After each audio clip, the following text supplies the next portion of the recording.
নমস্কার, আমি অনুভব। তোমরা শুনছো থ্রিলার ল্যান্ড। এর আগেই তোমরা নিশ্চয়ই শুনেছ সুজন দাশগুপ্তর কলমে একেনবাবু সিরিজের উপন্যাস ছদ্মবেশী সময়ের প্রথম পর্ব। এখন তোমাদের জন্য রইল এই উপন্যাসের দ্বিতীয় তথা অন্তিম পর্ব। আজকের গল্পটা আমরা নিয়েছি দ্য ক্যাফে টেবিল থেকে প্রকাশিত একেনবাবু সমগ্র 6 এই বইটি থেকে। বইটা সংগ্রহ করতে পারো, লিঙ্ক রইল ডেসক্রিপশন বক্সে এবং পিন্ড কমেন্টসে। গল্প শুরু করবার আগে বলে রাখি, যারা যারা আমাদের চ্যানেলে প্রথমবার এসে গল্প শুনছো বা এখনও চ্যানেলটা সাবস্ক্রাইব করোনি, কি করছো? করে দাও সাবস্ক্রাইব, আর পাশে থাকা বেল আইকনটা অবশ্যই অল করে দিও, যাতে সমস্ত গল্পের আপডেটস তোমাদের কাছে ঠিকভাবে এসে পৌঁছায়। তাহলে আর দেরি না করে শুরু করা যাক সুজন দাশগুপ্তর কলমে একেনবাবু সিরিজের উপন্যাস ছদ্মবেশী সময়ের দ্বিতীয় তথা অন্তিম পর্ব।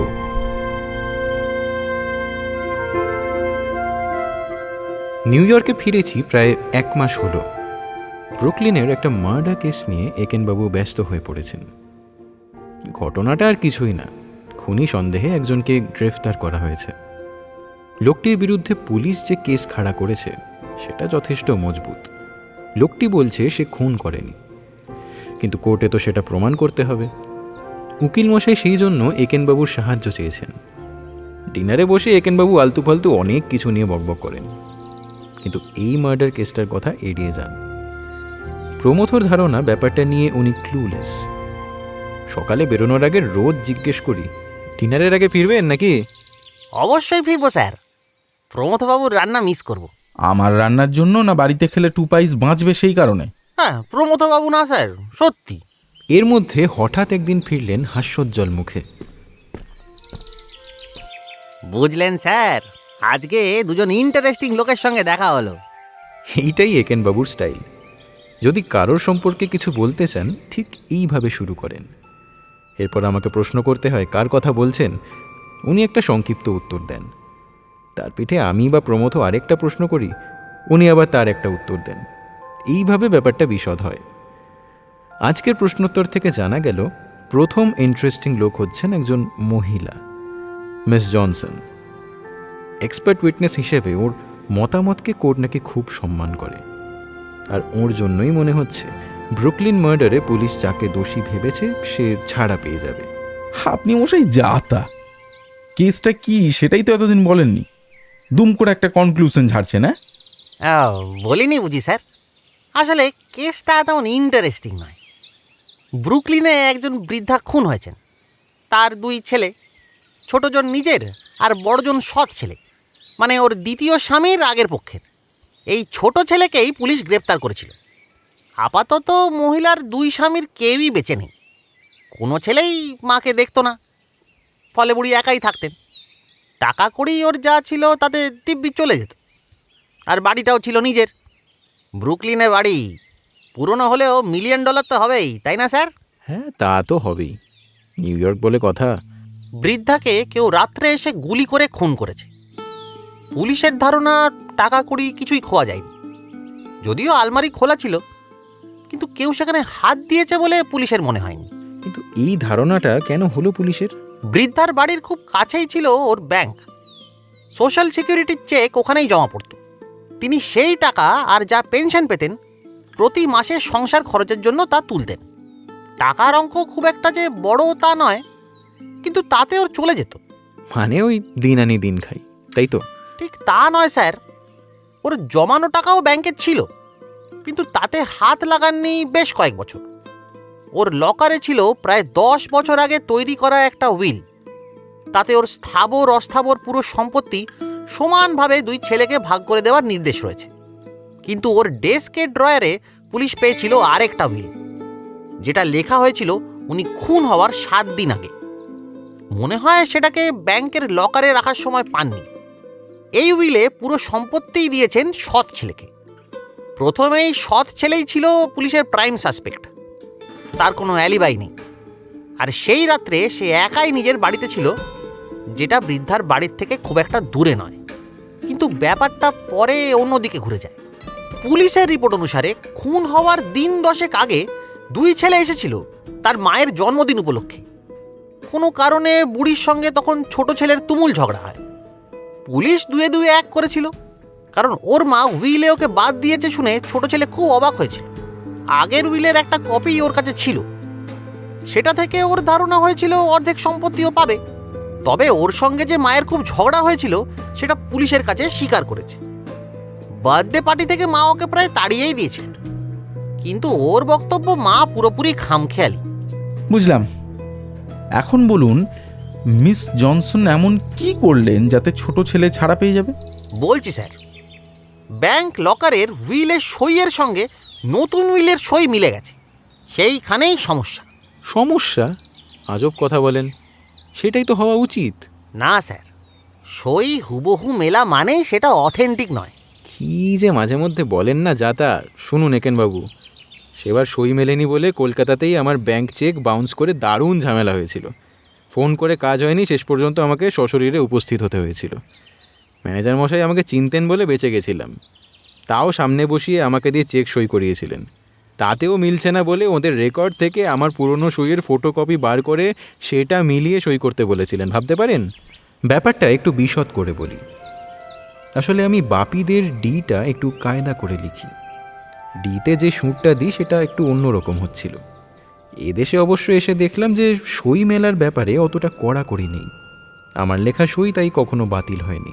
অথচ আমি জানি সবসময় সইগুলো একেবারে অবিকল হয় না। তাড়াহুড়ো করে এক এক সময় সইটা একটু বাঁকাভাবেই করি, আর ডির সুর তো নানা রকম হয়। যাই হোক, একেনবাবু দেখলাম আমার এই তিক্ত অভিজ্ঞতা শোনার পরেও খানিকটা নির্বিকার। না না, তা কেন স্যার? তবে কিনা সই মেলাটাই ফাইনাল নয়। এক্ষেত্রে মিস জনসন অনেকগুলো যুক্তি দিয়েছেন কেন দুটো সই হুবহু এক হতে পারে না। সময়ের ব্যবধান ছাড়াও বৃদ্ধার আর্থরাইটিস রোগের বিষয়টা একটা বড় ফ্যাক্টর। একটু করে ওর হাতের লেখা আর সইয়ে যে পরিবর্তন এসেছে সেটা দ্বিতীয় বিলে ধরা পড়েনি, সুতরাং ওটা নকল। এটার পর অঙ্ক অত্যন্ত সোজা, অর্থাৎ আগের বিলটাই ভ্যালিড। ছোট ছেলে সম্পত্তির অর্ধেক পাবে। শুধু অর্ধেক নয়, পুরোটাই পাবে। বড় ছেলেই নিশ্চয়ই জালিয়াতি করে পুরোটা আত্মসাৎ করতে চেয়েছিল সৎমাকে খুন করে। সে সম্পত্তির অর্ধেক পায় কি করে? আইনে ব্যাপারে কি বলে জানি না, কিন্তু প্রমথর যুক্তিতে ধার আছে, মানতেই হবে। তাহলে আপনার কি মনে হয় বড় ছেলেই খুনটা করেছে, তাই তো? পুলিশ সেই নিয়ে স্যার মাথা ঘামাক। আমার কাজ ছিল ছোট ছেলের উকিলকে সাহায্য করা। কিরকম সত্যান্বেষী আপনি, হ্যাঁ? সত্যকে পাশ কাটিয়ে নিজের ফি নিয়ে কেটে পড়ছেন। কি যে বলেন স্যার, আমি কি ব্যোমকেশ বকছি নাকি? একটু আধটু গোয়েন্দাগিরি করি মাত্র। ভারী আপনার গোয়েন্দাগিরি। গোয়েন্দা তো আপনার মিস জনসন। ভালো করে তার পরিচয়টা নিন। তিনি একজন ফরেন্সিক সিগনেচার এক্সপার্ট। তিনি নাকি ইস্ট কোস্টের টপ ডকুমেন্ট এক্সামিনার। কোথায় থাকেন এই মহিলা? বস্টনে স্যার। দাঁড়ান দাঁড়ান, মহিলার নাম কি হেলেন? হ্যাঁ স্যার, আপনি কি করে জানলেন? আপনিও তাকে দেখেছিলেন শান্তিনিকেতনে ওই প্রথম দিন আমরা যেদিন লাঞ্চ করছিলাম। কেমন গোয়েন্দা মশাই আপনি, হ্যাঁ? কদিন আগে যাকে দেখলেন তাকে চিনতে পারলেন না? কি মুশকিল স্যার, আমি তো মিস জনসনের সঙ্গে শুধু ফোনে কথা বলেছি। তবে উনি দুদিন বাদেই নিউ ইয়র্কে আসছেন কেসটা ফলো আপ করতে। কিন্তু আপনি তো একটা দারুণ কথা বললেন, শান্তিনিকেতনে কি করতে গিয়েছিলেন? দেখুন ওকেও র্যান্ডো সাহেব তলব করেছিলেন কিনা। সাহেব তো কম ধান্দাবাজ না। মন্দ বলেননি স্যার। ওই খাতা দুটোর মূল্য নিশ্চয়ই কিছু তো আছে, নইলে এতদিন বাদে ওই নিয়ে কেউ ইমেল করতো না। আর এই ইমেল পেয়ে র্যান্ডো সাহেবও গুচ্ছের টাকা খরচ করে মেল সাহেবকে খুঁজে বার করার চেষ্টা করতেন না। কে বলতে পারে খাতাগুলোর জন্য নাকি ওইসব আজে বাজে ছবির জন্য? ওটাও স্যার অন্য একটা সমস্যা, তবে দুটোর ভ্যালু কিন্তু আলাদা। তা তো বটেই। একটা ইন্টারন্যাশনাল ক্রাইম, বহু বছরের জেল, অন্যটা স্রেফ মনিটারি লাভ। আপনি না স্যার, সত্যি। আচ্ছা স্যার, আজকে কি কফি পাবো না? একেনবাবু দুজন ইন্টারেস্টিং লোকের সঙ্গে দেখা হবার কথা আমাদেরকে বলেছিলেন, কিন্তু আমাদের কথার মাঝখানে দ্বিতীয় জনের প্রসঙ্গটাই চাপা পড়ে যাচ্ছিল।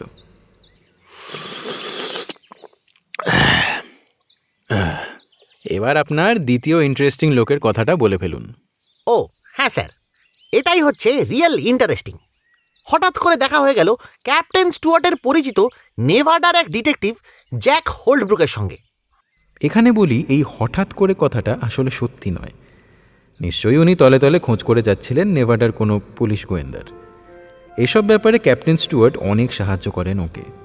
আমার ধারণা ড্রামাটিক করার জন্য একেনবাবু এমন ভাব দেখান যেন সব কিছুই ওর সঙ্গে কাকতালীয়ভাবে ঘটে।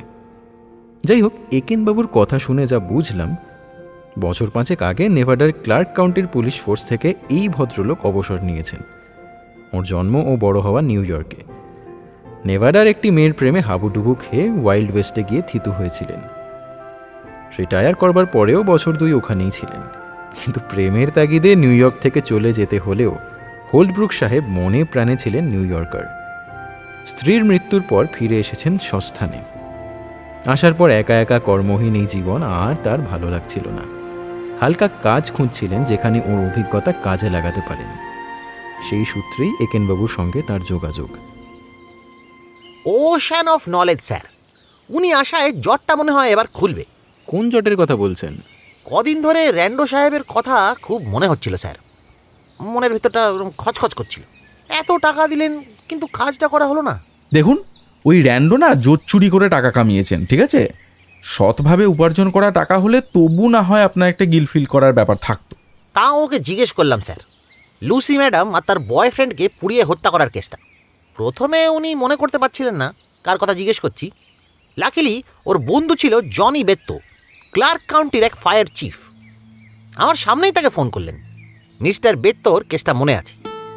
ঘটনাটা ঘটেছিল ক্লার্ক কাউন্টিরই বোল্ডার সিটিতে, লাস ভেগাস থেকে মাইল 20 দূরে। প্রথমে আর্সেন বলে সন্দেহ হয়েছিল, পরে অবশ্য আর্সেন না হওয়ার সম্ভাবনাও জোরদার হয়। এই সব শুনতে শুনতে হোল্ডব্রুক সাহেবের কেসটা মনে পড়ে গেল। আসলে কে বা কারা লুসি আর তার বয়ফ্রেন্ডকে ওইভাবে পুড়িয়ে মারতে চাইবে সেটা বার করা যায়নি। তবে আর্সেন না হলে তো সেই নিয়ে প্রশ্ন ওঠে না। আমার এই ব্যাপারে একটা ইন্টারেস্ট আছে দেখে হোল্ডব্রুক সাহেব বললেন ওর কাছে কিছু পুরনো কেস ফাইলের কপি আছে, একবার খুঁজে দেখবেন ওই কেস নিয়ে কিছু আছে কিনা। বাহ, তাহলে তো বেগার খাটনির মাল মশলাও পেয়ে যেতে পারেন। বেগার বলছেন কেন স্যার? ইমেল রহস্যটা তো উদ্ধার করা হয়নি। 2 খাতা আর ছবি ভর্তি খামটাও তো পাওয়া যায়নি। আপনি মশাই সামথিং। 2 ফালতু খাতা আর কয়েকটা অশ্লীল ছবি, এগুলোর জন্য আপনার মহামূল্যবান সময় আপনি নষ্ট করবেন? হ্যাঁ, আর কে ইমেল পাঠিয়েছে সেটা বের করতে পারলেও আপনার টাকাটা দিচ্ছে কে? না না না না স্যার, না স্যার, সেটা পাবো। র্যান্ডো সাহেবের অ্যাটর্নি বার্ড সাহেবের সঙ্গে আমার কথা হয়েছে, তিনি টাকাটা রিলিজ করবেন। যাকে আপনার ক্যারেক্টারে যে অসঙ্গতি ছিল সেটা চলে যাচ্ছে দেখে ভালো লাগছে। এই যে এদিকে আপনি হারকেপন, টুপাইস, ফাদার মাদার, অন্যদিকে নিজের ফি নিয়ে মাথা ঘামাচ্ছেন না, তাই বলছিলাম। আরে ধ্যাত প্রবোধ বাবু না স্যার, সত্যি। শুনুন একেনবাবু, আমি সত্যি মিথ্যে জানি না, কিন্তু আপনি আরও একটা অ্যাঙ্গেল নিয়ে ভাবুন। ছবিগুলো তুলেছিল র্যান্ডো সাহেবেরই এক বন্ধু, ওই টনি না কি যেন তার নাম। ওকে, তো র্যান্ডো সাহেব এখন বড় লোক জেনে সে ব্যাটাও তো ব্ল্যাকমেল করতে পারে। ছবিগুলোর কথা তো সে জানেই। ধরে নিচ্ছি সেই ছিল ফটোগ্রাফার, সুতরাং ছবিতে সে নেই, আছে শুধু র্যান্ড অ্যান্ড কোম্পানি। সেই টনি ব্যাটাই এখন বেনামে ইমেল পাঠাচ্ছে ওই র্যান্ডো। সবই সম্ভব স্যার, সবই সম্ভব, কিন্তু ওই খাতাগুলোর কথা তিনি জানবেন কি করে? এ নিয়ে আর কোনো কথা হলো না। তবে হেলেন জনসন নিউ ইয়র্কে এলে যে একেনবাবু তাকে শান্তিনিকেতনের কথা জিজ্ঞেস করবেন সে বিষয়ে আমাদের কোনো সন্দেহ নেই। কেন হেলেন শান্তিনিকেতনে গিয়েছিলেন সেই রহস্যটা উদ্ধার হবে। যদিও আমার মনে হলো কাজটা নিশ্চয়ই রবীন্দ্র মিউজিয়াম সংক্রান্তই হবে। শুনেছিলাম বেশ কিছু পুরনো চিঠি কার লেখা সেই নিয়ে কিছু কনফিউশন রয়েছে। সেগুলো প্রদর্শনীতে তোলার আগে কর্তৃপক্ষ হয়তো নিঃসন্দেহ হতে চায়। পরের দিন সকালে কলেজে গেছি। সপ্তাহে এই একটা দিনই আমার কোনো ক্লাস থাকে না। আজকেই সেই দিন। পড়ানো নেই। 11টা নাগাদ একেনবাবু এলেন, সঙ্গে হেলেন। আসুন আসুন। Hey, hello. It's a small world, right? আরে আমি একেনের সঙ্গে একটা প্রজেক্টে গত কয়েকদিন ধরেই কাজ করছিলাম। আই হ্যাভ নো আইডিয়া যে ওর ওয়াইফের সঙ্গে আমার আগে থেকেই পরিচয় হয়ে গেছে। সেদিন পছন্দ মতো স্কার্ফ পেলেন? Yes, I got it. Thank you so much. And by the way, আপনার ডিরেকশনটা একদম পারফেক্ট ছিল। Thank you once again. Many thanks. বুঝলেন স্যার, হেলেন ম্যাডামের সঙ্গে একটু আগে কথা হচ্ছিল। উনিও র্যান্ডো সাহেবের জন্য একটা কাজ করছিলেন, কিন্তু ওর সঙ্গে দেখা হবার আগেই শুনলেন র্যান্ডো সাহেব অ্যারেস্টেড। কি কাজ? একটা ডকুমেন্টের কয়েকটা পাতা থেকে সেগুলো কার লেখা সেটা আইডেন্টিফাই করতে বলেছিলেন। সেটা করা সম্ভব? এক্স্যাক্টলি। আর সেটা নিয়েই একটু আগে একেনের সঙ্গে আমার কথা হচ্ছিল। আমি দুটো লেখা একজন লিখেছেন কি না সেটা বলার চেষ্টা করি, বাট একটা লেখা দেখে কে সেটা লিখেছেন সেটা বলা আমার পক্ষে সম্ভব নয়। এই কাজটা আপনাকে মিস্টার র্যান্ডো দিয়েছিলেন? না না, মিস্টার র্যান্ডো আমাকে এই কাজটা দেননি। এই কাজটা আমাকে দিয়েছিলেন ওনার এক attorney, Jack bird.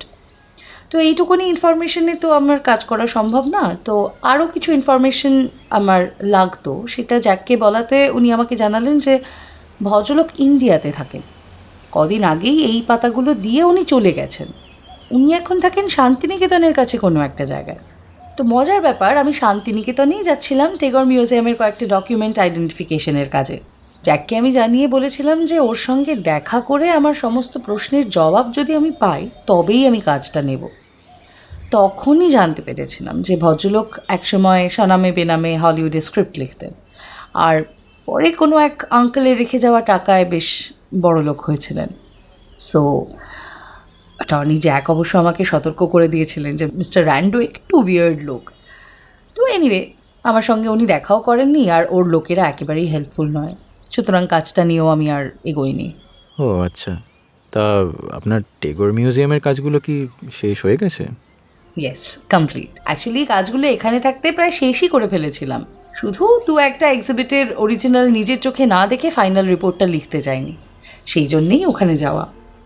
But to be very honest, I just love to go to India.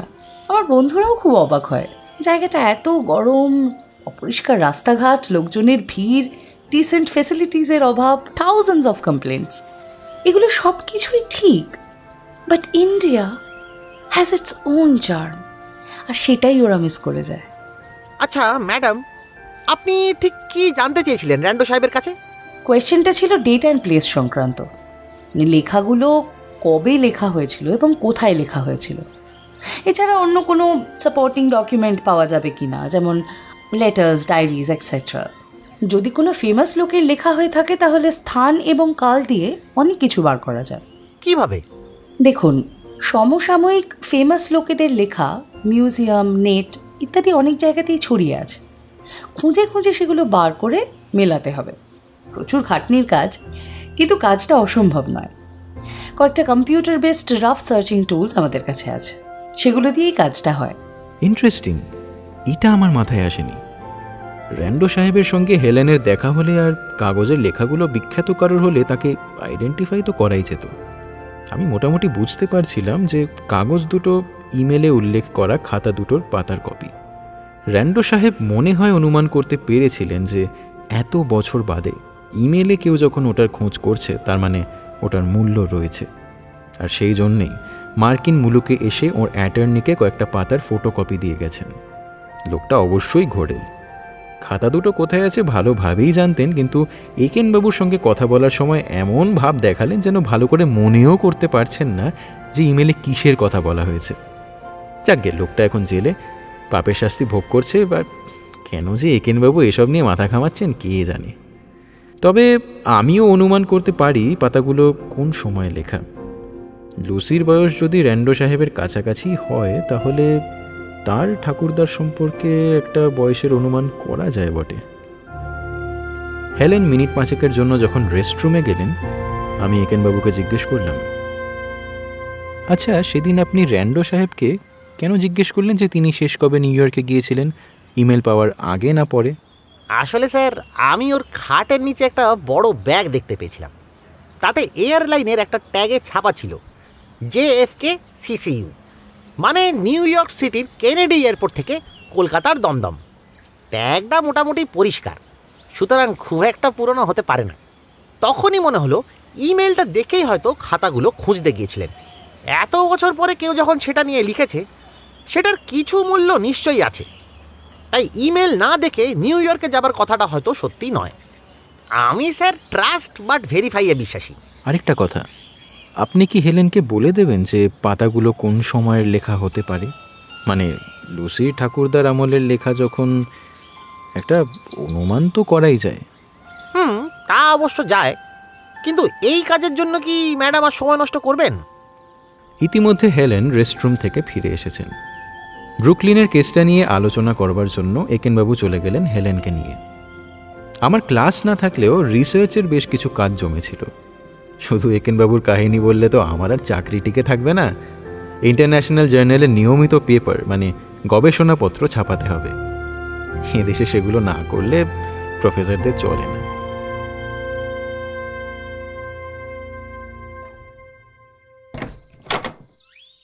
ফিরতে ফিরতে বিকেল হয়ে গেল।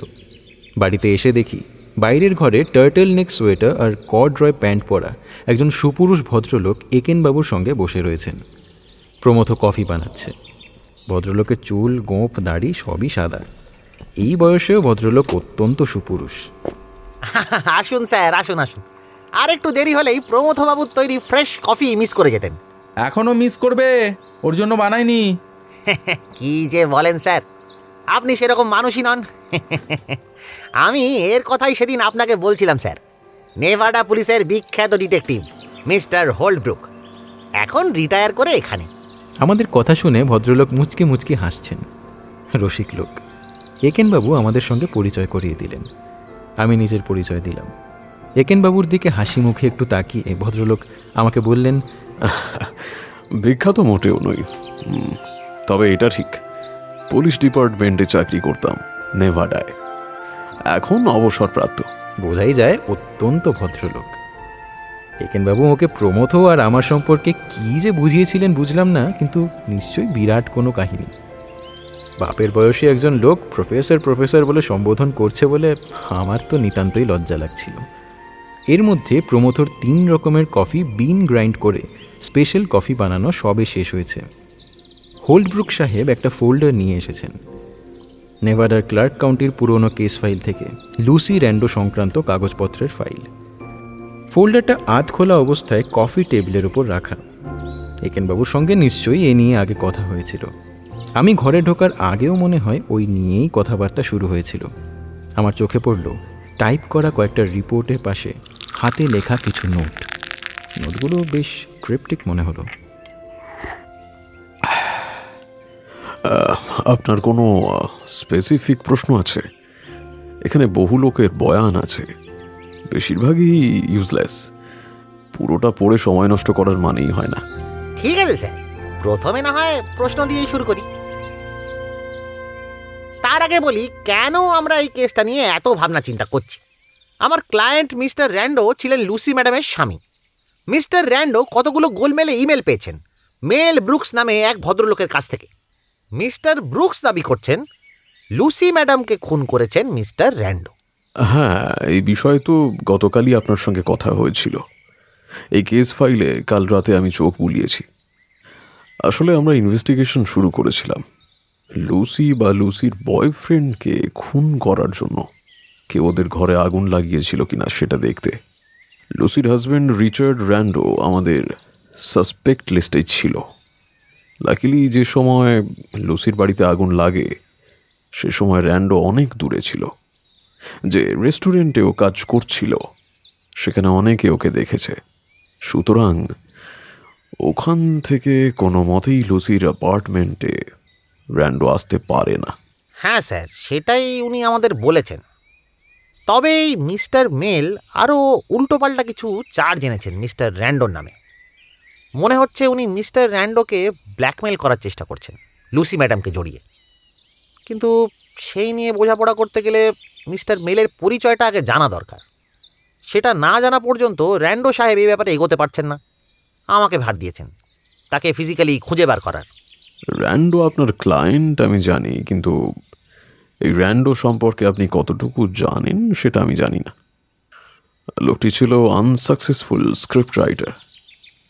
লুসির টাকায় বহুদিন জীবন কাটিয়েছে। ডোমেস্টিক ভায়োলেন্সের জন্যও র্যান্ডোকে একাধিকবার সতর্ক করা হয়েছিল। একদিন মারামারি ঝগড়াঝাটির পরে লুসি বাড়ি থেকে বেরিয়ে যায়। পরিচিত বন্ধুর বাড়িতে পেইং গেস্ট হিসেবে মাস কয়েক ছিল। তারপর সেখান থেকে পাত্তাড়ি গুটিয়ে নেভাডায় চলে যায়। যেটা বলতে চাইছি, লুসিকে খুন না করলেও খুব একটা চরিত্রবান লোক কিন্তু র্যান্ডো নয়। তার জন্য এত ভাবছেন কেন? আসলে আমি ভাবছি স্যার আমার একটা খটকার জন্য। খটকা? মিস্টার র্যান্ডো বুঝতে পারছেন না এই মেল ব্রুকস লোকটি কে। এই নামের কাউকে তিনি চেনেন না। মেল যে একজন ছেলে এটা তিনি মনে করছেন কেন? মানে? মেল তো একটা জেন্ডার, নিউট্রাল নাম। মেলভিন, মেলিসা, মেলভিনা, মেলানি, মেলিন্ডা, অনেক কিছুই হতে পারে। ইনফ্যাক্ট লুসি একজন মেলিন্ডাকে চিনত, খুবই ভালো বন্ধু ছিল। এই ফাইলে তার নাম বেশ কয়েকবার আছেও, কিন্তু মেল বলে নয়, মিন্ডি বলে। ভেরি কনফিউজিং তো স্যার। মেল মেলিন্ডা, আবার মেলিন্ডা মিন্ডি। আরে এত কনফিউশনের কি আছে? আমাদের সেক্রেটারি মেলিন্ডারই তো দুটো ডাকনাম চালু, কেউ ডাকে লিন্ডা, কেউ ডাকে মিন্ডি। না না না, বুঝতে পারছি স্যার। যিনি ইমেল পাঠিয়েছেন তিনি লুসি ম্যাডামের বন্ধু ম্যাডাম মিন্ডিও হতে পারেন, তাই তো? অসম্ভব নয়। ওর সম্পর্কে কোনো খবর আছে স্যার আপনার কাছে? এই ফাইলে অনেক তথ্যই আছে মিন্ডির সম্পর্কে। এগুলো সবই জানতে পারা গিয়েছিল লুসির মৃত্যুর পরে বোল্ডার সিটি সেন্টার ফর ডেন্টিস্ট্রির রিসেপশনিস্ট ক্যাথির কাছ থেকে। আর এই ক্যাথিকে আমি প্রথমে অন্য সূত্রে চিনতাম। আমার প্রয়াত স্ত্রীর বন্ধু ছিল। স্মল ওয়ার্ল্ড, তাই না? তাহার বলতে স্যার, বলুন স্যার বলুন, কি আছে শুনি। মিন্ডির সম্পর্কে জানতে চাইছিলেন, তাই তো? হ্যাঁ স্যার। লুসির সঙ্গে মিন্ডির বন্ধুত্ব হলিউডেই শুরু হয়। মিন্ডি সেখান থেকে নেভাডার বোল্ডার সিটি লাইব্রেরিতে কাজ নিয়ে আসে, কিন্তু লুসির সঙ্গে ভালো যোগাযোগ ছিলই। লুসি হলিউড ছেড়ে মিন্ডির বাড়িতেই প্রথমে উঠেছিল। মেডিকেল সেন্টারে কাজ পাওয়ার পরে লুসি নিজে একটা বাড়ি ভাড়া নেয়। লুসি যেখানে কাজ করত সেখানে মিন্ডিও মাঝে মাঝে আসতো। হোল্ডব্রুক সাহেব যখন ফাইলের দিকে চোখ রেখে বলে যাচ্ছেন, তখন একেনবাবু ওর কাঁধের কাছে মাথা এনে ফাইলটা দেখার চেষ্টা করছেন। হঠাৎ বলে উঠলেন, ওটা ওটা ওটা কি স্যার? The opposite attracts? ওটা আমার লেখা নোট। কেন লিখেছিলাম? ও হ্যাঁ, একদিক থেকে দুজনেরই মিল ছিল। কারোরই বাবা মা ছিল না, বয়সও ছিল দুজনের কাছাকাছি, কিন্তু মিলটা শেষ হচ্ছে সেখানেই। মিন্ডির চেহারা ছিল সাদামাটা, অন্যদিকে লুসি ছিল ভীষণ সুন্দরী, কিন্তু লুসি ছিল পেরিনিয়ালি পুয়ার। আর মিন্ডি পারিবারিক সূত্রে প্রচুর টাকা কড়ি পেয়েছিল। ও ঠাকুরদা নেভাডায় রিয়েল এস্টেট বিজনেসে প্রচুর টাকা কামিয়েছিলেন। সচ্ছলতা থাকলেও মিন্ডির টিনেজটা কেটেছিল রেস্ট্রিকশনের মধ্যে, অল গার্লস স্কুলে আর বইপত্র পড়ে। কলেজ লাইফ শেষ না হওয়া পর্যন্ত বাইরের জগতের সঙ্গে সেভাবে তার মেশা হয়ে ওঠেনি। এই সময় লুসির সঙ্গে তার পরিচয় হয়। বরের সঙ্গে লুসির তখনও ছাড়াছাড়ি হয়নি, কিন্তু লুসি একা একাই ঘোরাঘুরি করতো আর পার্টি করে বেড়াতো, জীবন কাটাতো হাইফাই স্টাইলে। লুসি হয়ে উঠল মিন্ডির ফ্রেন্ড, ফিলোসফার আর গাইড। কিন্তু ঠাকুরদা হঠাৎ অসুস্থ হয়ে পড়ায় মিন্ডিকে নেভাডায় চলে আসতে হয়। কয়েক মাসের মধ্যে ঠাকুরদা মারা যান। এর মধ্যে লুসিও নেভাডায় চলে আসে। ঠিক স্যার, ঠিক। এই ম্যাডাম মিন্ডির কথাই মিস্টার র্যান্ডো বলেছিলেন আমাদের। হতে পারে। মিন্ডি নামটা খুব কমন নয়। লুসির জীবনযাত্রা ছিল অসংযমী, ধার দেনায় জর্জরিত হয়ে থাকত। সবচেয়ে বেশি ধার ছিল মিন্ডির কাছে। ক্রেডিট কার্ডে জিনিসপত্র কিনে মান্থলি পেমেন্ট পর্যন্ত দিয়ে উঠতে পারত না। মিন্ডি ওকে উদ্ধার করত। লুসি আর মিন্ডি দুজনকেই ক্যাথি ভালো করেই চিনত। লুসির অফিস ছিল ক্যাথির অফিসের পাশে। এছাড়া ক্যাথি আর লুসি মাঝে মাঝে একসঙ্গে বসে লাঞ্চ করত। এক আধ সময় সেখানে মিন্ডিও যোগ দিত। Very interesting. এবার কেস ফাইলে লুসি ম্যাডাম আর মিন্ডিকে নিয়ে যা যা আছে একটু বলবেন স্যার। আর হ্যাঁ, লুসি ম্যাডামের সেই বয়ফ্রেন্ড যিনি আগুনে পুড়ে মারা যান, তার সম্পর্কেও। ক্যাথি যে ডেন্টিস্ট্রি অফিসে কাজ করত সেখানে কাজ করত ডেন্টিস্ট টম ভোলকার্ট। মিন্ডি বেশ কয়েক বছর ধরে ছিল টমের পেশেন্ট। ক্যাথির বয়ান অনুসারে ডেন্টিস্ট টম তার পেশেন্টদের সঙ্গে মাঝে মাঝে ডেট করত। অবভিয়াসলি খুব একটা এথিক্যাল ডাক্তার সে ছিল না। তার উপর টাকার লোভ একটু বেশি ছিল। জুয়ার নেশা ছিল। ক্যাসিনোতে গিয়ে টাকা ওড়াতো আর সেই টাকা মেটাতে নানা নছিলায় পেশেন্টদের এক্সট্রা চার্জ করত।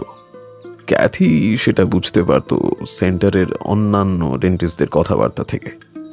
টমের জন্য সেন্টারের বদনাম হচ্ছে বলে তারা চিন্তিত ছিল। লুসি নেভাডা এসে মিন্ডির রেকমেন্ডেশনে টমের পেশেন্ট হলো। লুসির সঙ্গে টমের যে একটা আলাদা সম্পর্ক শুরু হয়েছে সেটা কিন্তু সেন্টারের অনেকেরই নজরে পড়েছিল। লুসি সময় পেলেই টমের প্রাইভেট অফিসে এসে গল্পগুজব করে যেত। শুধু তাই নয়, ক্যাথি শুনেছিল টম নাকি মাঝে মাঝে লুসির অ্যাপার্টমেন্টে রাত কাটাচ্ছে। খবরটা পেয়েছিল লুসির এক প্রতিবেশীর কাছ থেকে, তাই ক্যাথি ভীষণ অবাক হয়েছিল। একবার অনেক রাতে কোনো একটা বিশেষ কাজে অফিসে এসে মিন্ডির সঙ্গে টমকে খুব ঘনিষ্ঠ অবস্থায় সে দেখে। ক্যাথি দেখেনি করে বেরিয়ে এসেছিল। তবে ক্যাথির ধারণা এটা নিশ্চয়ই একবারের ঘটনা নয়, আরও দু একবার ঘটেছিল। কারণ ওদের এই কম্প্রোমাইজিং পজিশন আরও অনেক জনের চোখে পড়ায় ওদের নিয়ে একটা গুঞ্জন মেডিকেল সেন্টারে ছড়িয়ে পড়ে। ডক্টর টম ভোলকার্টকে গ্রুপ থেকে সরানো হচ্ছে এমন কানাঘুষো যখন শুরু হয়েছে, লুসি একদিন সকালে অফিসে এলো। ক্যাথি তখন নিজের ডেস্কে নেই। সেদিনের পেশেন্টদের ফাইলগুলো জোগাড় করতে রেকর্ড রুমে গেছিল। সেটাই সকালে ক্যাথির প্রথম কাজ, যাতে অ্যাপয়েন্টমেন্টের আগেই ডাক্তারদের কাছে পেশেন্টদের রেকর্ডগুলো সব রেডি থাকে। তো ক্যাথিকে খুঁজতে খুঁজতে লুসি সেখানে এসে হাজির। বোঝাই যাচ্ছিল বেশ উত্তেজিত। ক্যাথিকে সে জানায় যে মিন্ডি নাকি সেদিন রাতের বাসে সেখান থেকে চলে যাচ্ছে ওই রোটে যাওয়া কুৎসার কারণে। ক্যাথিকে সে অনুরোধ করে মিন্ডিকে বোঝানোর জন্য। তারপর তো রাতের সেই ভয়াবহ অগ্নিকাণ্ড। গোটা 5 দমকল ইঞ্জিন লেগেছিল সেটা নেভাতে, কিন্তু কিছুই রক্ষা করা যায়নি। লুসির বাড়ির অংশটা পুরোপুরি পুড়ে ছাই। ফায়ার চিফ জনি বেত্তর লোক লাগলো আগুন লাগার কারণ ইনভেস্টিগেট করতে। ইন্স্যুরেন্সের লোকেরাও তাদের তদন্ত চালালো। আমরা এটাকে আর্সন অর্থাৎ ইচ্ছাকৃতভাবে কেউ আগুন লাগিয়েছে ধরে নিয়েই কাজ শুরু করলাম। 2 পুড়ে ছাই হয়ে যাওয়া বডি উদ্ধার হলো। সে 2 কার হতে পারে তার একটা ধারণা ইতিমধ্যে আমাদের ছিল। লুসির সঙ্গে মাঝে মাঝেই রাত কাটাতো টম। সে রাতে টম নিজের বাড়িতে ফেরেনি। ওর পাশের বাড়ির মহিলা সেটাই জানালেন। আর অন্যজন নিশ্চয়ই লুসি, বাড়িটা যার। তবে এর ওপর ভিত্তি করে তো রিপোর্ট লেখা যায় না, ফরেন্সিক এভিডেন্স লাগবে। আর যদি এই দুজনকে খুন করার জন্য কেউ আগুন জ্বালিয়ে থাকে, তাহলে তারা কে বা কারা? একজন অবভিয়াস ক্যান্ডিডেট হলো লুসির বর র্যান্ডো, তার কথা তো আগেই বললাম। আর একজন যে এই ব্যাপারে জড়িত থাকতে পারে সে হলো মিন্ডি। টম, লুসি আর মিন্ডি যে একটা লাভ ট্রায়াঙ্গেলে জড়িয়ে গেছে সেটা শুধু ক্যাথির কথা নয়, আরও 2-1 মেডিকেল সেন্টারের কর্মী বিবৃতিতে স্পষ্ট। আমি নিজে চিন্তা করেছিলাম এইভাবে যে টম লাশময়ী সুন্দরী লুসির প্রতি মোহগ্রস্ত হয়ে পড়েছিল ঠিকই, কিন্তু ওকে সামাল দেওয়াটা সহজ ব্যাপার ছিল না। লুসি ছিল হাই মেনটেন্যান্স পার্সন। লুসির প্রেমে হাবুডুবু খেলেও ওর অর্থের প্রয়োজন মেটানো সাধারণ এক ডেন্টিস্ট টমের পক্ষে খুবই কঠিন ছিল। জুয়া আর লুসি দুটোকে একসঙ্গে সামাল দিতে টম নিশ্চয়ই হিমশিম খাচ্ছিল। মিন্ডির ব্যাপারটা আলাদা। মিন্ডি ছিল টমের বেশ কয়েক বছরের লাইফ বোট, বিপদে আপদে অর্থ জোগাতো। একটা কথা স্যার, ডক্টর টম কি বিবাহিত ছিলেন? না, সেটা হলো তো আর্সেনের আর একটা সাসপেক্ট থাকতো। ঠিক স্যার। তো যেটা বলছিলাম, মিন্ডির টাকা পয়সা আর লুসির দৈহিক আকর্ষণ, এই দুইয়ের ফাঁদে আটকা পড়েছিল টম। লুসি মিন্ডির 2 নৌকোয় পা দিয়ে ভেসে থাকা ছাড়া টমের আর কোনো উপায় ছিল না। টম আর মিন্ডি দুজনেই খুব সাবধানে ওদের সম্পর্ক লুকিয়ে রেখেছিল। হঠাৎ করে জানাজানি হয়ে যাওয়ার লজ্জাটা মিন্ডি নিতে পারেনি, তাই সে পালাবার প্ল্যান করেছিল। ওদিকে লুসি সম্পর্কটা জানতে পেরেও মিন্ডিকে আটকাতে চেয়েছিল। তার সবচেয়ে বড় কারণ হলো মিন্ডি ওরও এক্সট্রা মানির সোর্স ছিল। আচ্ছা স্যার, ক্যাথি ম্যাডাম কি মিন্ডি ম্যাডামের সঙ্গে পরের দিন যোগাযোগ করেছিলেন? যোগাযোগ করার চেষ্টা করেছিল, কিন্তু ধরতে পারেনি। আর অগ্নিকাণ্ডের পরে তদন্তের স্বার্থে আমরাও নানানভাবে ওর খোঁজ করেছি, কিন্তু পাইনি। সে আবার কি, এইভাবে এই দেশে কেউ আবার এরকম অদৃশ্য হয়ে যায় নাকি? মানে এখানে তো শুনেছি মিসিং পার্সন ট্র্যাক করার অনেক কৌশল রয়েছে। তাও তো বছরে 6 লক্ষ লোক অদৃশ্য হয়, তার মধ্যে 90%কে অবশ্য পরে পাওয়া যায়, তার বেশ বড় অংশ মৃত অবস্থায়। তবে এর মধ্যে আরও একটা ব্যাপার ঘটেছিল, যার জন্যে তদন্তে সেই জোরটা আর ছিল না। ফায়ার চিফ জনি বেত্তো আগুন লাগার আর একটা সম্ভাবনার কথা বলায় আর্সেনের যুক্তিটা আর তেমন জোরদার রইল না। গ্যাস স্টোভের কন্ট্রোল নবটা ওপেন ছিল, নিশ্চয়ই বাড়ির কেউ খেয়াল করেনি। আগুন জ্বলুক বা না জ্বলুক, এটা ভীষণ ডেঞ্জারাস। জ্বলন্ত স্টোভের ওপর কিছু চাপানো না থাকলে আশেপাশে থাকা কাপড় বা পেপার টয়লেটে আগুন লেগে যেতে পারে। আর আগুন না জ্বালিয়ে ভুল করে কন্ট্রোল নব খুললে তো আরও ঝামেলা। ঘর যাবে গ্যাসে ভরে, তখন সিগারেটে আগুন লাগাতে গেলে এমনকি আলো জ্বালানোর সুইচেও যে স্পার্ক হয়, তাতেও পুরো ঘরটা দাউ দাউ করে জ্বলে উঠবে। এই ঘটনার প্রায় 2 বছর বাদে মিন্ডির খোঁজ মিলেছিল টরন্টোতে। আমার ডিপার্টমেন্টের এক ডিটেকটিভ রুটিন তদন্তে গিয়ে মিন্ডিকে জিজ্ঞাসাবাদ করেছিল। মিন্ডির বক্তব্য, সে আগুন লাগার আগেই বোল্ডার সিটি ছেড়ে লস অ্যাঞ্জেলস হয়ে নিউ ইয়র্কে আসে, সেখান থেকে কানাডায়। শুধু মুখের কথা নয়, ফ্লাইট রিজার্ভেশন ইত্যাদি বেশ কিছু কাগজপত্র তার কাছে ছিল। অর্থাৎ লুসি যে ক্যাথিকে বলেছিল মিন্ডি বোল্ডার সিটি থেকে চলে যাচ্ছে, তাতে কিন্তু কিছুমাত্র ভুল ছিল না। আর্সেন প্রমাণিত হলেও কোনো মতেই মিন্ডিকে চার্জ করা সম্ভব হতো না। এখনো ম্যাডাম মিন্ডি কি টরন্টোতে? না, এখনো নিউ ইয়র্কের কোথাও একটা থাকে বলেই শুনেছি, কিন্তু ঠিক কোথায় থাকে সেটা আমি জানি না। আমার সেই জুনিয়র হয়তো জেনে থাকবে। আর আপনার সঙ্গে কি ক্যাথি ম্যাডামের কোনো যোগাযোগ আছে? হ্যাঁ, মাঝে মাঝে কথাবার্তা হয়। কেন বলুন তো? ওকে 2-1টা প্রশ্ন করতে চাই। তার থেকেও ভালো হয় স্যার আপনি যদি আমার হয়ে প্রশ্নটা করেন। তা করতে পারি, কিন্তু প্রশ্নটা কি? লুসি ম্যাডামের ঠাকুরদার একটা খাতার প্রসঙ্গে মিস্টার র্যান্ডো সেটা চুরি করেছেন বলে অভিযোগ করা হয়েছে। সেটা কি এমন দামি জিনিস হতে পারে আমার মাথায় ঢুকছে না। ঠাকুরদার খাতা? আমরা ব্যাপারটা জানি, কিন্তু হোল্ডব্রুক সাহেব ইমেলটা দেখেননি, তাই কনফিউজড হওয়াটাই স্বাভাবিক। প্রমথ ব্যাপারটা বিশদ করে দিল। একটা খাতা নিয়ে 30 বছর আগের কোনো কথা কি ক্যাথির মনে থাকবে? অবশ্য থাকতেও পারে। ওর তো আবার হাইপারথাইমেসিয়া সিনড্রোম আছে। কি স্যার? কি স্যার এটা? Highly superior autobiographical memory. তদন্তের সময় লুসির ব্যাপারে ওকে যখন প্রশ্ন করেছিলাম, এত ডিটেলে সব কিছু বলেছিল, আমি অবাকই হয়েছিলাম। তখনই জেনেছিলাম ওর এই স্পেশাল মেমোরির কথা। কারোর এই বিশেষ স্মরণ শক্তি থাকলে অনেক সময় 10 বছর আগে ডিনার খেতে খেতে কার সঙ্গে কি কথা হয়েছিল সেটাও সে হুবহু বলতে পারে। ক্যাথির এই অস্বাভাবিক ক্ষমতার জন্য হাইপারথাইমেসিয়া সিনড্রোমের ওপর কয়েকটা ন্যাশনাল রিসার্চে কয়েকজন সাবজেক্ট ছিল। ক্যাথি খুব সকালে ঘুম থেকে ওঠে। দাঁড়ান না, আমি ওকে ফোন করছি। ক্যাথিকে পাওয়া গেল, কিন্তু তিনি কিছুই মনে করতে পারলেন না। অবশ্য না পারাটাই স্বাভাবিক। আমরা যখন প্রমথর তৈরি করা দ্বিতীয় প্রস্থের কফি খাচ্ছি, হোল্ডব্রুক সাহেবের মোবাইলটা বাজল। আরে ক্যাথি, বলো। মনে পড়েছে? হ্যাঁ, আচ্ছা আচ্ছা আচ্ছা, হ্যাঁ ঠিক আছে, ওকে জানিয়ে দিচ্ছি। মোবাইল পকেটে ঢুকিয়ে হোল্ডব্রুক সাহেব একেনবাবুকে বললেন। ক্যাথি বলল ওর মনে পড়েছে। সকালে নাতনির সঙ্গে বসে টিভিতে দ্য উইজার্ড অফ অজ শুরু হতেই মনে পড়েছে। বহু বছর আগে ক্যাথি, মিন্ডি আর লুসি একসঙ্গে রিটার্ন টু অজ এই সিনেমাটা দেখেছিল।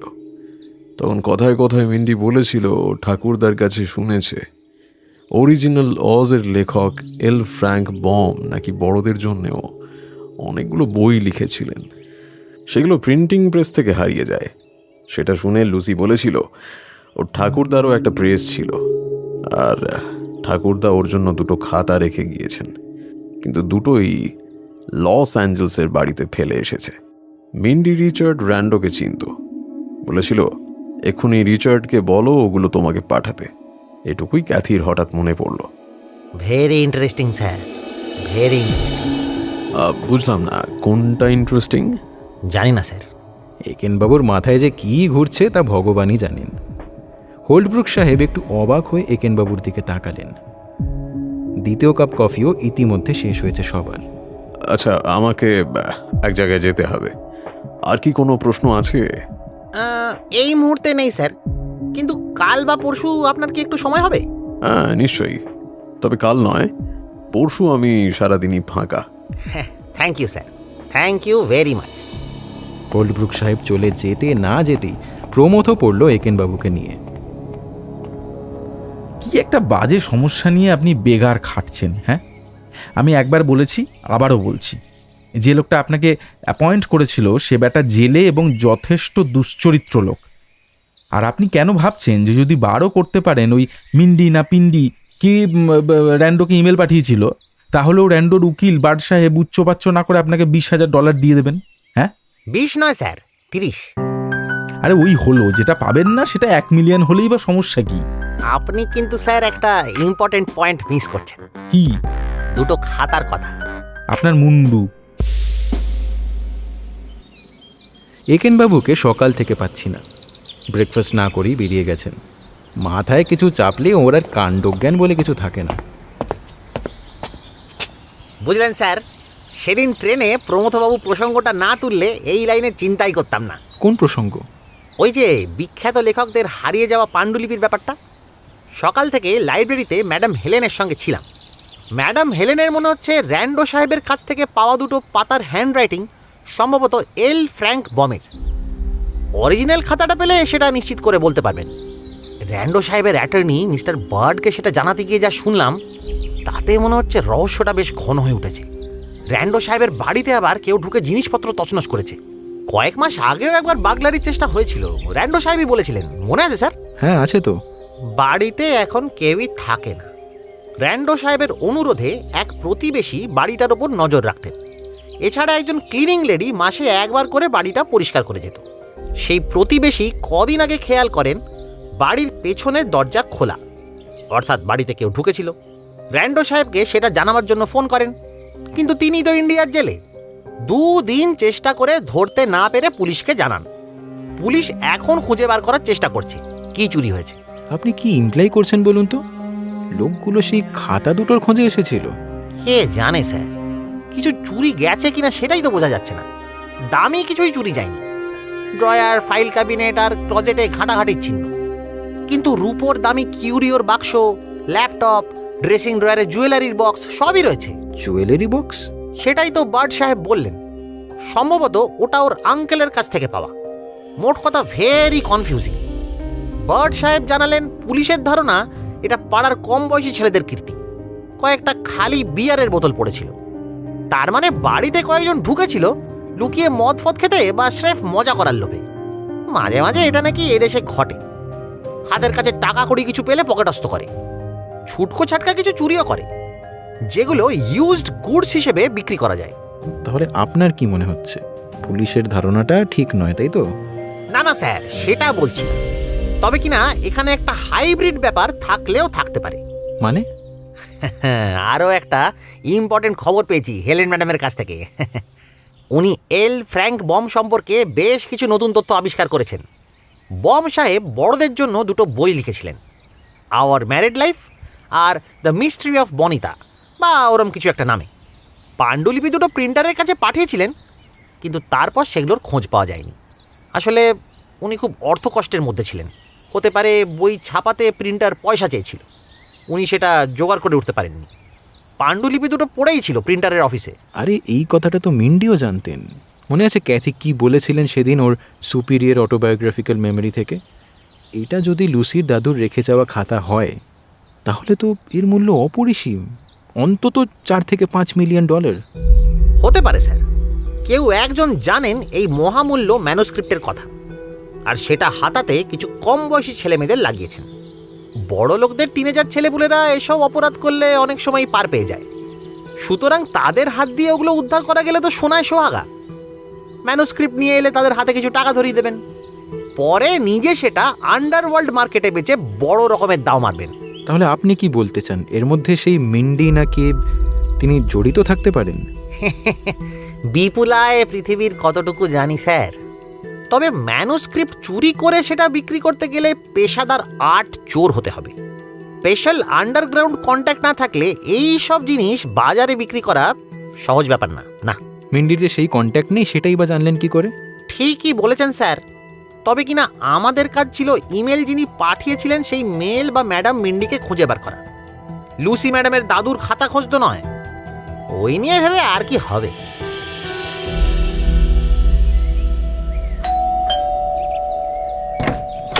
পরের দিন সকালবেলাতেই হোল্ডব্রুক সাহেব আমাদের অ্যাপার্টমেন্টে এসে হাজির। বুঝলাম একেনবাবুর সঙ্গে আগেই কথা হয়ে গিয়েছিল। কি স্যার, কোনো খোঁজ পেলেন আপনার ওই মিন্ডি ম্যাডামের? পেয়েছি। কাল রাতেই আমার সেই জুনিয়র ছেলেটির সঙ্গে কথা হয়েছে। মিন্ডি এখন লং আইল্যান্ডে আছে, ওখানে একটা বারের মালিক। বাহ, তাহলে তো ওর সঙ্গে একবার দেখা করতেই হবে। তবে সত্যি কথা বলতে কি স্যার, জানি না দেখা করে কি করব। একেনবাবুর কথার না কোনো মাথা মুন্ডু নেই। হোল্ডব্রুক সাহেব অবাক হয়ে তাকিয়ে রইলেন। কারণটা বলি স্যার, র্যান্ডো সাহেব তো এখন ইন্ডিয়ার জেলে, কবে ছাড়া পাবেন কোনো ধারণাই নেই। বলেন কি? হ্যাঁ স্যার, মানি লন্ডারিং কেস। মাই গড, লোকটার সম্পর্কে উঁচু ধারণা আমার ছিল না, কিন্তু এতটা যে খারাপ সেটা আমি ভাবিনি। একটা কথা স্যার, ভুলে যাওয়ার আগে জিজ্ঞেস করি, আপনাদের নেভাডাতে কি ফায়ার ভিকটিম আইডেন্টিফিকেশনের জন্য ডিএনএ টেস্টিং হতো? সব সময় নয়, সাধারণভাবে ফায়ার ভিকটিম আইডেন্টিফিকেশনের জন্য অন্ডোলজিক্যাল টেকনিক মানে ফরেন্সিক ডেন্টিস্ট্রি ব্যবহার করা হতো। লাকিলি যদি ডেন্টাল রেকর্ড থাকে তাহলে সেটা করা যেত, নইলে তো সব সময়ই ঝামেলা। লাকিলি বলছেন কেন স্যার? কারণ ডেন্টাল রেকর্ড শুধু ভিকটিমের ডাক্তারের অফিসেই থাকে, ইউনিভার্সাল কোনো ডেটাবেস নেই। এই জন্যেই ফরেস্ট ফায়ারে অনেক সময় চট করে সবাইকে আইডেন্টিফাই করা যায় না। লুসি ম্যাডাম বা ডক্টর টমের ক্ষেত্রে তো সেই ঝামেলা হয়নি। ঠিক। এইসব কথাবার্তার মধ্যেই স্টুয়ার্ট সাহেবের একটা ফোন এলো। র্যান্ডো সাহেবের বাড়ির বার্গলাররা ধরা পড়েছে। আর একেনবাবুর সন্দেহটাই ঠিক, ওরা পুরনো ম্যানুস্ক্রিপ্ট চুরি করতেই এসেছিল। চোরেরা পাড়ারই কয়েকজন টিনএজার। একজন মহিলা ওদের বলেছিলেন ম্যানুস্ক্রিপ্টটা পেলে $500 দেবেন। সেই জন্যেই 3 বন্ধু মিলে এই কীর্তি করেছে। পুলিশ সেই মহিলাকে খুঁজে বার করার চেষ্টা করছে। ফোনের এ প্রান্তে একেনবাবুর কথা থেকেই সেগুলো বুঝতে পারলাম। চুরি করতে পেরেছিল কি স্যার? তার মানে খুঁজে পাইনি। স্যার, মনে হয় হোল্ডব্রুক সাহেব ওই মহিলাটিকে চেনেন। উনি এখন আমার এখানেই আছেন। আপনি এলে সবাই মিলে মহিলার সঙ্গে দেখা করতে যেতে পারি। হ্যাঁ, কি বলেন? ক্যাপ্টেন স্টুয়ার্ট অবশ্য কী বললেন আমি শুনতে পেলাম না, কিন্তু মিনিট 15-এর মধ্যেই তিনি সদল বলে এসে হাজির। আপনারা কি ফ্রি স্যার? চলুন না, সবাই মিলেই যাই। আমরা তো এক পায়ে খাড়া। ক্যাপ্টেন স্টুয়ার্ট বললেন, এজেন্টরা, তুমি শিওর ওই মহিলা এর পেছনে আছেন? মনে তো হয় স্যার, তবে আপনি দলবল নিয়ে পেছনে থাকবেন। আমি আগে 2-1টা কথা বলে দেখি উনি সত্যি এতে জড়িত কিনা। ওকে, ঠিক আছে। আমার গাড়িতে হোল্ডব্রুক সাহেব, প্রমথ আর একেনবাবু, পেছনে ক্যাপ্টেন স্টুয়ার্ট আর তাঁর সাঙ্গপাঙ্গরা। হোল্ডব্রুক সাহেবের কাছে ঠিকানা ছিল, জিপিএস লাগিয়ে পৌঁছাতে কোনো অসুবিধাই হলো না। জরাজীর্ণ একটা বারের ওপরেই মালকিন মিন্ডির বাড়ি। বেল বাজাতে যিনি দরজা খুললেন তিনিই মনে হয় মিন্ডি। যথেষ্ট বয়স হয়েছে মহিলার, প্রসাধনহীন রুক্ষ মুখ, চোখে মুখে ক্লান্তির ছাপ। ভুরু কুঁচকে জিজ্ঞেস করলেন, আপনারা কে? কি ব্যাপার? আমি জ্যাক হোল্ডব্রুক। আপনি আমার অ্যাসিস্ট্যান্টকে চিনবেন, বোল্ডার সিটি নেভাডা পুলিশের ডিটেকটিভ জনাথন। আর ইনি মিস্টার একেন্দ্রা সেন। উনি আপনাকে 2-1টা প্রশ্ন করতে চান। কে ইনি? আমি একজন ডিটেকটিভ ম্যাডাম। মিস্টার র্যান্ডো আমার ক্লায়েন্ট। তাকে কি আপনি কয়েকটা ইমেল পাঠিয়েছিলেন? অস্বীকার করবেন না ম্যাডাম, আমরা কিন্তু ইমেলের সোর্স ট্রেস করতে পেরেছি। আমি জানি একেনবাবু মিথ্যে বলছেন, কিন্তু কথাটা শুনে মহিলা একটু থতমত খেলেন। যদি পাঠিয়েই থাকি তাতে কি? হ্যাঁ, সেই ইমেলে 2টো খাতার কথা ছিল। কয়েকদিন আগে কয়েকজন টিনেজার সেগুলো চুরি করার জন্য র্যান্ডো সাহেবের বাড়িতে গিয়েছিল। তার সঙ্গে আমার সম্পর্ক কি?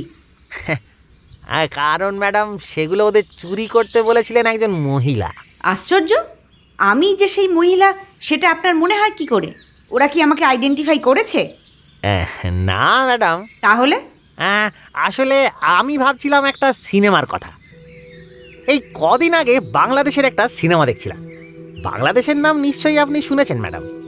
সেই সিনেমার হিরো ছিল পড়াশুনোয় ফেল মারা এক ফক্কর ফাঁকিবাজ। সেই ছেলে সুন্দরী হিরোইন টিচারের মন জয় করতে নিজের পুরো চেহারা চরিত্রই বদলে ফেলল। চোখে মুখে সেই ছ্যাবলামি বা বজ্জাতি ভাব নেই, তার বদলে হয়ে গেল সিরিয়াস চেহারার এক ভারী কি ইন্টেলেকচুয়াল। একই লোক কিন্তু একদম অন্য রকমের মানুষ। একেনবাবুর কি মাথাটা একেবারে খারাপ হয়ে গেছে নাকি? এর সঙ্গে ইমেল চুরি, খাতা, এগুলো সম্পর্ক কি? What nonsense! ননসেন্স নয় ম্যাডাম, আপনি তো মেকআপের অনেক কোর্স করেছিলেন। আপনি নিশ্চয়ই বলতে পারবেন কি করে এগুলো করা হয়, মুহূর্তে মুহূর্তে কি করে ছদ্মবেশী হওয়া যায়। আমি নিশ্চিত ওই টিনেজাররা এখন আপনাকে দেখে চিনতেও পারবে না। কিন্তু ম্যাডাম, একটা জিনিস কিন্তু মেকআপে পাল্টানো যায় না, সেটা হলো নিজের দাঁত। আপনার ডেন্টিস্টের নামটা কি madam? Get out, get out! এইভাবে হ্যারাস করার জন্য আপনাদের দুজনকে আমি সু করব। অবশ্যই করবেন ম্যাডাম, কিন্তু তার আগে আপনার ডেন্টাল রেকর্ড বোল্ডার সিটির লুসি ম্যাডামের সঙ্গে ম্যাচ করে কিনা আমরা দেখব। কারণ আপনার অপরাধ কিন্তু শুধু চুরি করানোর চেষ্টা নয়, দুজন নিরপরাধকে আগুনে পুড়িয়ে মারাও। ঘরে বাজ পড়লেও মনে হয় এরকম এফেক্ট হতো না। মহিলা কাঁপতে কাঁপতে সোফায় বসে পড়লেন। ক্যাপ্টেন স্টুয়ার্টও দলবল নিয়ে ঘরে ঢুকে পড়লেন। এই এবার একটু ঝেড়ে কাশুন। হ্যাঁ, আপনি কখন সন্দেহ করলেন যে লুসি হচ্ছেন মিন্ডি? মিস্টার র্যান্ডো যখন আমাকে ইমেল দুটো দিলেন, পড়ে মনে হলো অনেক গোপন খবর সেখানে আছে, যেগুলো একমাত্র লুসি ম্যাডামের পক্ষেই জানা সম্ভব। লুসি ম্যাডাম কাউকে সেগুলো বলতে পারেন ঠিকই, কিন্তু সেই শোনা কথা মনে রেখে এত বছর বাদে মিস্টার র্যান্ডোকে কেউ হেনস্থা করবেন এ বিশ্বাস করা কঠিন। এদিকে লুসি তো মারা গেছেন। তাহলে তখনই মাথায় এলো, স্যার, এটা কি সম্ভব যে লুসি ম্যাডাম সত্যি সত্যি মারা যাননি? যিনি মারা গেছেন তিনি অন্য কেউ? এই প্রশ্নটার উত্তর ধীরে ধীরে স্পষ্ট হতে শুরু হলো মিস্টার হোল্ডব্রুকের সঙ্গে পরিচয় হবার পর। উনি যেসব তথ্য দিলেন তাতে এটা বুঝলাম, ডেন্টিস্ট টম আর লুসি ম্যাডাম দুজনেই হাই ফাই স্টাইলে থেকে টাকা ওড়াতে ভালোবাসতেন। ডক্টর টম খুব একটা চরিত্রবান ছিলেন না। গ্ল্যামারাস লুসি ম্যাডামের প্রতি মোহ থাকলেও টাকার লোভে টম সাহেব অন্য কারোর হাতে ধরা দেবেন না, এটা মেনে নেওয়া মুশকিল। বিশেষ করে হাতের কাছেই ছিলেন লুসি ম্যাডামের বন্ধু মিন্ডি ম্যাডাম, পৈতৃক সূত্রে যার অজস্র টাকা। তার উপর মিন্ডি ম্যাডাম ছিলেন ডক্টর টমের প্রতি অনুরক্ত। সেটা আবছা আবছা সন্দেহ করলেও লুসি ম্যাডাম হঠাৎ করেই জানতে পারলেন ওদের দুজনের সম্পর্ক দৈহিক পর্যায়ে পৌঁছে গেছে। লুসি ম্যাডাম বুঝতে পারছিলেন এবার দুজনকেই উনি হারাবেন। এমনিতেই লুসি ম্যাডাম ছিলেন অত্যন্ত পজিটিভ।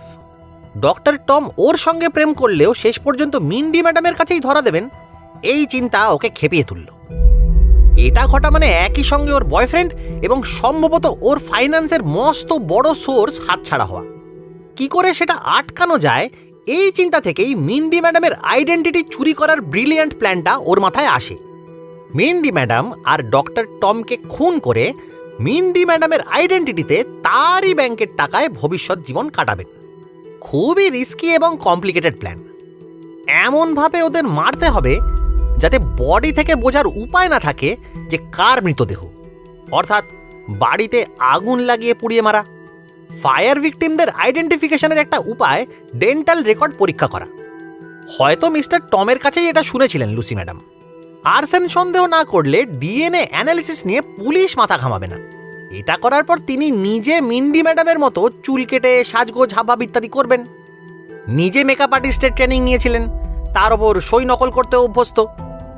র্যান্ডো সাহেবের সই নকল করে যে অথরিটিকে ধোকা দিয়েছিলেন সেটা তো র্যান্ডো সাহেবের কথা থেকেই জেনেছি।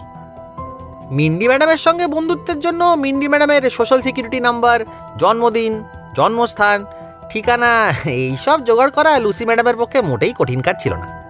ওর অন্য বন্ধু ক্যাথির কাজের রুটিনও লুসি ম্যাডামের জানা ছিল। তিনি জানতেন ম্যাডাম ক্যাথি সকালে অফিসে গিয়েই রেকর্ড রুম থেকে সেদিনের পেশেন্ট ফাইলগুলো নিয়ে আসেন ডাক্তারদের জন্য। তাই সকালবেলায় রেকর্ড রুমে গিয়ে ক্যাথি ম্যাডামকে জানান যে মিন্ডি ম্যাডাম চলে যাচ্ছেন, কিন্তু উনি ওকে আটকাবেন। এগুলো সবই পার্ট অফ দ্য প্ল্যান। সেই দিনই ডেন্টিস্ট অফিসের রেকর্ড রুমে মিন্ডি ম্যাডামের ডেন্টাল রেকর্ডের সঙ্গে নিজের রেকর্ডের ফোল্ডার পাল্টাপাল্টি করে নেন। ক্যাথি ম্যাডামের বয়ানেই ছিল। তিনি যখন ফোন ধরতে রেকর্ড রুম থেকে বেরিয়ে এসেছিলেন, লুসি ম্যাডাম সেখানে ছিলেন। অর্থাৎ ফাইল পাল্টানোর সুযোগ ছিল। মিন্ডি ম্যাডামের কার্ডে লস অ্যাঞ্জেলেসে যাবার বাস টিকিট কিনে মিন্ডি ম্যাডামের জন্য একটা অ্যালিবাই খাড়া করলেন। রাতে মিন্ডি ম্যাডামকে বাড়িতে ডেকেছিলেন লুসি ম্যাডাম। ডক্টর টমকেও ডেকেছিলেন। তিনি তো মাঝে মাঝেই রাতে আসতেন। ধরে নিচ্ছি সেখানেই ড্রিঙ্কের মধ্যে হেভি ডোজের ঘুমের ওষুধ বা কিছু একটা মিশিয়ে ডক্টর টম এবং মিন্ডি ম্যাডামকে খেতে দেন। সেই ওষুধ আর মদের প্রভাবে দুজন যখন প্রায় অচেতন, তখন মিন্ডি ম্যাডামের ব্যাগ থেকে টাকা কড়ি, social security card, driver licence ইত্যাদি হাতিয়ে নেন। ক্রেডিট কার্ডটা আগেই সরিয়েছিলেন বাসের টিকিট কেনার জন্য। তারপর গ্যাস স্টোভ অন করে কাছাকাছি সহজদার্য কিছু জিনিসপত্র রেখে বাইরে গিয়ে দরজা লক করে অদৃশ্য হন।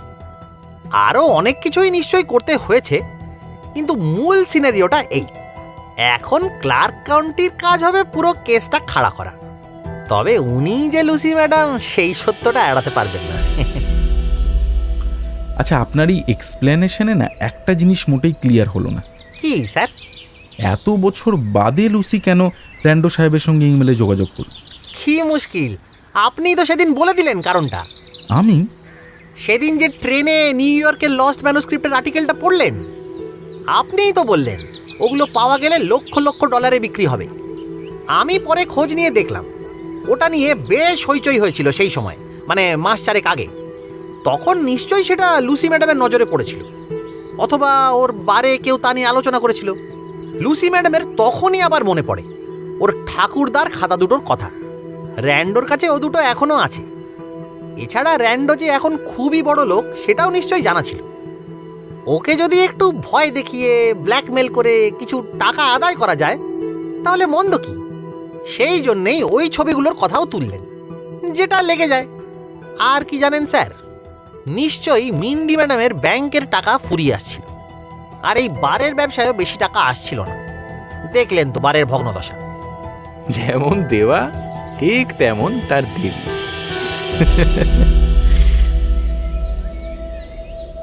আর একটু বুদ্ধি খাটালে উনি একেবারেই ধরা পড়তেন না। কিভাবে স্যার? আরে দাঁতগুলো তুলে ফেলে ডেঞ্চার লাগালে। আপনি না স্যার, সত্যি। কেন, কিছু ভুল বললাম নাকি? আপনি আর কবে ভুল বলেন স্যার। তো এইভাবেই একেনবাবুর কল্যাণে ৩৩ বছর আগের একটি হত্যাকাণ্ডের রহস্যের সমাধান হলো, যার জন্য এই রহস্য কাহিনীর সূত্রপাত সেই রিচার্ড র্যান্ডো অর্থ তছরূপ এবং মানি লন্ডারিং করার অপরাধে এখনও জেলে। তার স্ত্রী লুসি ম্যাডামের কেসও যেভাবে এগোচ্ছে, তার কপালেও প্রাণদণ্ড বা দীর্ঘমেয়াদী কারাদণ্ড ঝুলছে। প্রমথর মতে এই কেসে একমাত্র টাকা পিটেছেন একেনবাবু, কড় করে $30,000। হেলেন জনসন আর হোল্ডব্রুক সাহেবও শুনলাম কিছু পেয়েছেন, যদিও টাকার অঙ্কটা জানি না। আমি আর প্রমথ তো আমাদের যা প্রাপ্য তা ইতিমধ্যেই হজম করে ফেলেছি, মানে ইন্ডিয়া যাওয়ার ফ্রি ট্রিপ আর কি। তবে এই রহস্যটার উদ্ঘাটনে আমরা সঙ্গী ছিলাম বলে একেনবাবু কথা দিয়েছেন রেস্তোরাঁয় ডিনার করাবেন। কঞ্জুস কঞ্জুস, একেবারে কঞ্জুস।